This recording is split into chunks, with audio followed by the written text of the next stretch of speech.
Hello girls, today we will start our next chapter, that is the accounting standard. Accounting standard क्या होता है बेटा? Standard बेटा एक जो होता है, एक हम स्टैंडर्ड सेट कर देते हैं, एक फिनोमिना सेट कर देते हैं which everyone have to follow while preparing. So accounting का भी एक स्टैंडर्ड है बेटा कि जो हर किसी को फॉलो करना है अपने अकाउंट्स को बनाते वक्त. अकाउंटिंग स्टैंडर्ड क्या होता है बेटा? अकाउंट्स के भी बेटा स्टैंडर्ड मीन्स कुछ रूल्स रेगुलेशंस, कुछ स्पेसिफिक थिंग्स होती हैं जो एक डिसाइड करता है हमारा institute of Chartered Accountant of India. जो हमारा institute of Chartered Accountant of India है वो ये स्टैंडर्ड डिसाइड करता है जो सबको फॉलो करने पड़ते हैं. ठीक है, वो सबके लिए, चाहे वो कोई भी कंपनी है, किसी भी स्टेट से बिलोंग करती है, कोई भी है, चाहे वो हिमाचल की है, चाहे वो पंजाब की है, हरियाणा की है, दिल्ली की है, उसको सभी को वो स्टैंडर्ड रूल्स रेगुलेशंस, अकाउंट्स के जो प्रिंसिपल्स हैं वही फॉलो करने पड़ते हैं. ठीक है, क्यों होता है ये? सबसे बड़ी बात एक होती है बेटा यूनिफॉर्मिटी. Uniformity means same. अब एक स्कूल में आप पढ़ते हो, स्कूल में पढ़ते थे तो वहाँ यूनिफॉर्म होती थी. क्या मीनिंग होता है यूनिफॉर्म का? क्यों डालते हैं बच्चे यूनिफॉर्म? क्यों?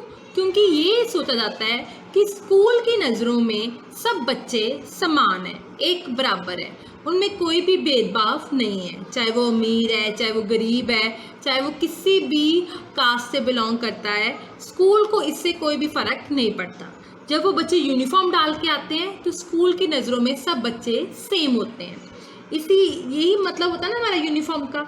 वैसे ही बेटा अकाउंटिंग स्टैंडर्ड जब चार्टर्ड अकाउंटेंट ऑफ इंडिया बना देता है तो वो कहता है मेरी नज़रों में सारी फर्म्स बराबर है, चाहे वो फर्म दिल्ली की है, चाहे वो फर्म पंजाब की है, चाहे वो फर्म हिमाचल की है, चाहे कोई बहुत बड़ी कंपनी है, चाहे वो बहुत छोटी कंपनी है, मुझे इससे कोई मतलब नहीं है.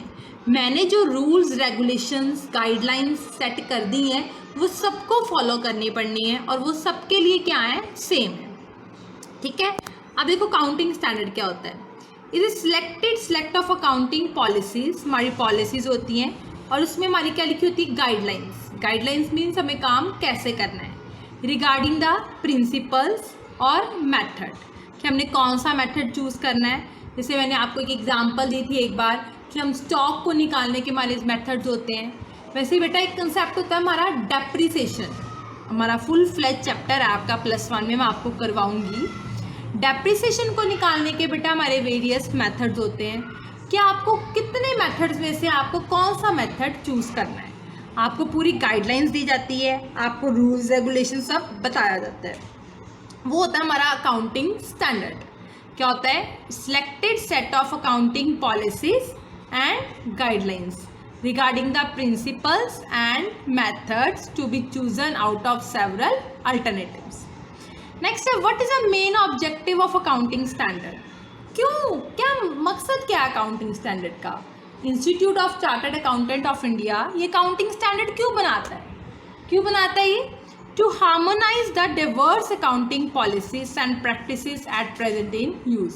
हार्मोनाइज होता है बेटा मीन्स सेम, सभी सेम अकाउंटिंग पॉलिसीज और प्रैक्टिसेस को यूज़ करें. अगर वो अकाउंटिंग स्टैंडर्ड नहीं बनाएगा तो कोई कंपनी कोई मेथड यूज़ करेगी, कोई कंपनी कुछ और मेथड यूज़ करेगी, कोई कहेगी मैं बाहर का ये फॉरेन मेथड ऑप्ट कर रही हूँ, कोई कहेगी मैं अपने अकॉर्डिंग चूज़ करेगी. हर कोई अपनी अपनी मनमानी करेगा. वैसे स्कूल में होता है ना, अगर यूनिफॉर्म ना हो तो क्या हो?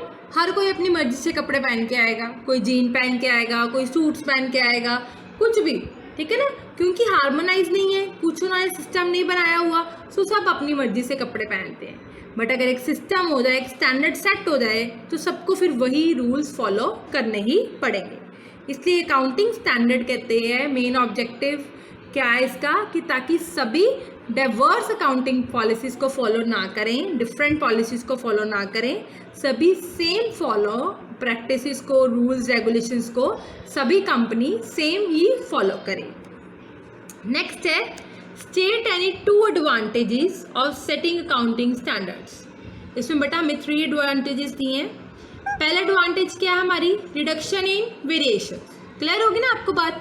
वेरिएशंस मीन्स क्या है वेरिएशन? वेरिएशन मतलब कोई भी कंफ्यूजिंग वेरिएशंस नहीं आते।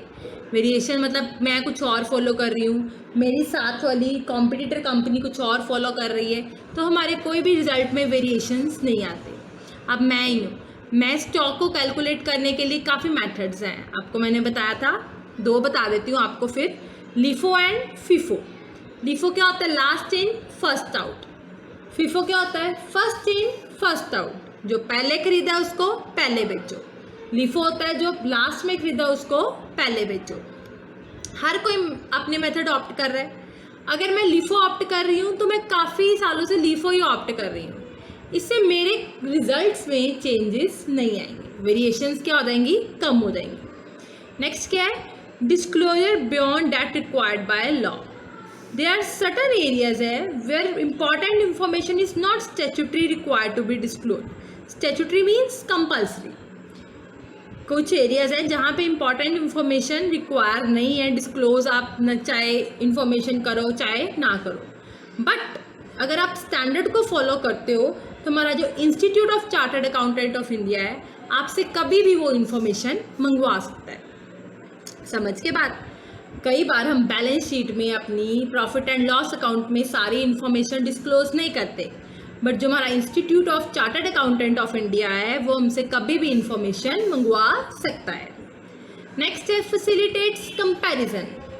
फैसिलिटेट्स कंपैरिजन मतलब बच्चे अगर तो कंपनीज कॉम्पिटिटर कंपनीज भी सेम मेथड्स को ऑप्ट करेंगी तब भी हम कंपैरिजन कर सकते हैं, वरना हम कंपैरिजन नहीं कर सकते क्योंकि फिर रिजल्ट्स क्या आएंगे? फ्लक्चुएट करेंगे। अगर मैं कोई और मेथड ऑप्ट कर रही हूँ, मेरी साथ वाली कंपनी है कोई, वो कोई और मेथड ऑप्ट कर रही है। अब एक कंपनी है डव, एक है लक्स। डव कोई और मेथड से अपने बैलेंस शीट बना रही है, लक्स कोई और मेथड से बना रही है, तो दोनों के रिजल्ट में वेरिएशंस आ जाएंगी, चेंजेस आ जाएंगे, दोनों के प्रॉफिट्स अलग अलग होंगे, है ना। तो वो एक दूसरे को कंपेयर नहीं कर सकते। कंपैरिजन तभी पॉसिबल होता है जब क्या हो? सेम लेवल पे और सेम तरीके से अकाउंट्स बनाए जाएं। ठीक है, आप देखो, आप कंपैरिजन करो, आप अपनी क्लास का कंपैरिजन एक +1 क्लास का कंपैरिजन 9th क्लास के बच्चे से करो, नहीं पॉसिबल। क्यों? क्योंकि हम कंपैरिजन कहते हैं कि अपने साथ वाले से करो, वो कंपैरिजन होता है, अपने से छोटे से भी नहीं और अपने से बड़े से भी नहीं, वही होता है ना कंपैरिजन। वैसे ही काउंटिंग स्टैंडर्ड में कंपैरिजन तभी पॉसिबल है अगर आप सेम रूल्स और रेगुलेशंस को फॉलो करते हो। तो बेटा हमारा state 2 arguments choice setting standard. Arguments means एक तरह की ये लिमिटेशंस होती हैं कि 2 लिमिटेशंस बताओ जो अगेंस्ट है, वो तो एडवांटेज हो गए 3 लिमिटेशंस है हमारी। पहली लिमिटेशन हमारी क्या है? Restriction on choice of alternative treatments. Restriction आ जाती है आपके पास, आप ज़्यादा मेथड अल्टरनेटिव मेथड ऑप्ट नहीं कर सकते। जैसे मैंने आपको अभी बताया है कि स्टॉक को कैलकुलेट करने के 2 मेथड्स हैं, एक है लिफो, एक है फीफो। आप कैलकुलेट कर रहे हो लिफो से, अब आप फीफो पे नहीं जा सकते, आपके पास रिस्ट्रिक्टर है कि अगर आपने एक चूज़ कर लिया आपको कई सालों तक वही चूज़ करना पड़ेगा, आप दूसरा मेथड चूज़ नहीं कर सकते। ठीक है, रिस्ट्रिक्शन आ सकती है on choice of alternative treatments. Next क्या है? रिजिडिटी।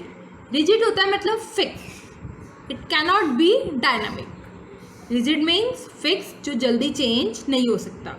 जो काउंटिंग स्टैंडर्ड बेटा हमारे एक बार रूल्स रेगुलेशंस बना देता है वो बार बार चेंज नहीं होते, वो फिक्स रहते हैं, वो आपको कई सालों तक वही फॉलो करने पड़ते हैं। नेक्स्ट है कैनॉट ओवरराइड द स्टेट। इसका मतलब है जो स्टैंडर्ड्स आपने फ्रेम किए जाते हैं with in the ambit of prevailing status. इसका मीनिंग होता है counting standards cannot override the state, क्योंकि कैनॉट ओवरराइड मतलब आप इससे अबव भी नहीं जा सकते, इससे कम भी नहीं आप कर सकते। आपको जो भी स्टैंडर्ड बना है उसके विधिन जाकर ही अपना काम कंप्लीट करना पड़ेगा। ठीक है बेटा, 3 होगी, एक है रिस्ट्रिक्शन, एक है रिजिडिटी, एक कैनॉट ओवरराइड द स्टेट।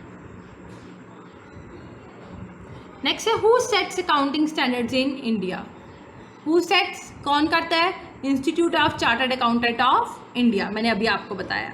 ठीक है बेटा, हाउ मैनी काउंटिंग स्टैंडर्ड्स? हमारे बेटा 32 काउंटिंग स्टैंडर्ड्स थे पहले, जिसमें से एक हमारा डिलीट हो चुका हुआ है और हमारा कितने रह गए हुए हैं? अब एट प्रेजेंट हमारे 31 काउंटिंग स्टैंडर्ड्स रह चुके हुए हैं। ठीक है, हमारे काउंटिंग स्टैंडर्ड्स थे पहले 32, जिसमें से 1 डिलीट हो चुका हुआ है और हमारे अब कितने रह चुके हुए हैं? 31 अकाउंटिंग स्टैंडर्ड्स।